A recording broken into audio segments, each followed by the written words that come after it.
धर्म और कर्म। भगवान कृष्ण ने धर्म की महत्वपूर्णता को बताया और यह सिखाया कि मनुष्य को अपने कर्मों का पालन करते हुए धर्मपरायण रहना चाहिए। भक्ति। भगवान कृष्ण ने भक्ति की महत्वपूर्णता को बताया है। वे यह सिखाते हैं कि भक्ति और प्रेम के माध्यम से भगवान के पास पहुंचा जा सकता है। कर्मयोग।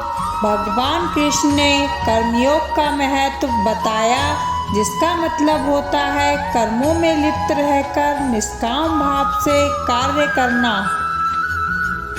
ज्ञान और भक्ति का सहयोग। उन्होंने बताया कि ज्ञान और भक्ति का सहयोग सबसे उत्तम है, क्योंकि इसके माध्यम से मनुष्य ईश्वर के प्रति अधिक समर्पित होता है।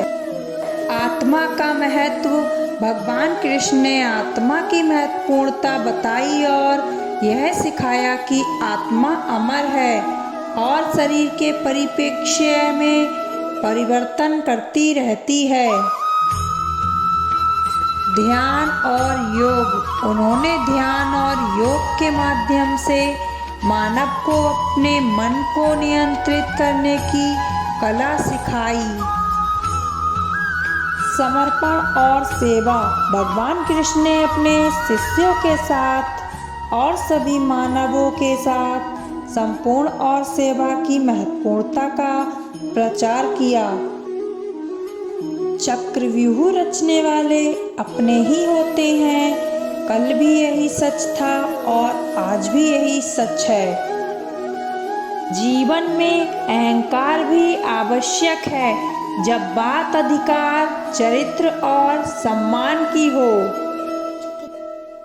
खाली जेब, भूखा पेट और झूठा प्रेम इंसान को जीवन में बहुत कुछ सिखा जाता है। भक्ति और भरोसा इतना रखो कि संकट हम पर आए और चिंता श्री कृष्ण करें। मिलता तो बहुत कुछ है इस जीवन में, बस हम गिनती उसी की करते हैं जो हमें प्राप्त नहीं हो सकता।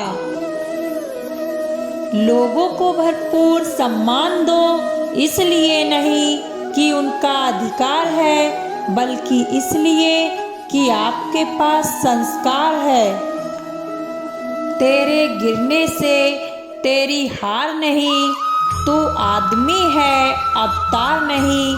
गिर उठ चल फिर भाग, क्योंकि ये जीवन संक्षिप्त है, इसका कोई सार नहीं। कृष्ण का जीवन कहता है, आप कोई भी हो, संसार में आए हैं तो संघर्ष हमेशा रहेगा।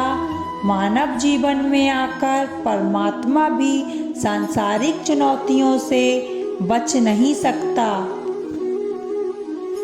कृष्ण ने कभी किसी बात की शिकायत नहीं की, हर परिस्थिति को जिया और जीता। नारी का सम्मान समाज के लिए बहुत ही जरूरी है।